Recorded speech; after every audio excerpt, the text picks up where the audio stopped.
Thank you, Deputy Secretary Higginbottom, for your continued service to our country and for your testimony today. State Department operations have not been authorized since 2003, which means the Department's authorities are old and its budget has not been thoroughly reviewed in 13 years.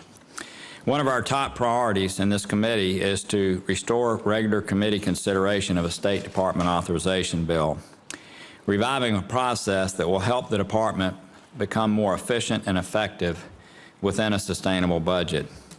The purpose of this hearing is to discuss some of the opportunities involved in reauthorizing State Department operations for the first time in over a decade. I think this can be a collaborative process, and certainly it's begun that way, and I thank you for the productive discussions the Department has been having with our staffs.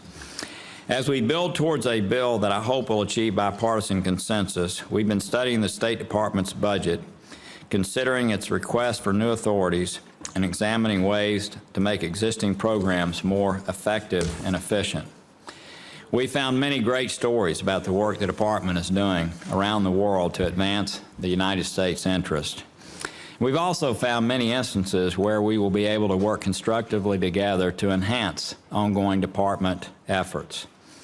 The State Department's FY 2016 budget request for operations is 11% higher than last year, which brings into question some of the issues we're dealing with relative to fiscal discipline and the reality of budget caps. A significant part of that inflated request is due to the increasing financial burden of UN peacekeeping.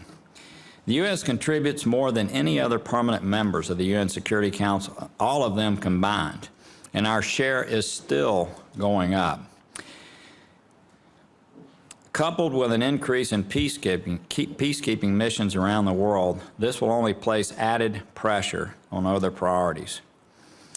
But most of our focus has been on where we might achieve efficiencies in the nuts and bolts operations of the State Department.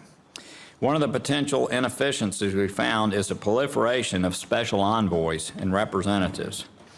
This administration seems to keep increasing its reliance on these, quote, specials, which duplicates the effort within the Bureau, dilutes the contribution of states' career staff, and circumvents Senate confirmation and oversight of senior leaders.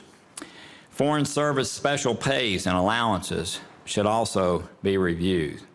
Right-sizing represents another opportunity for more efficient diplomacy.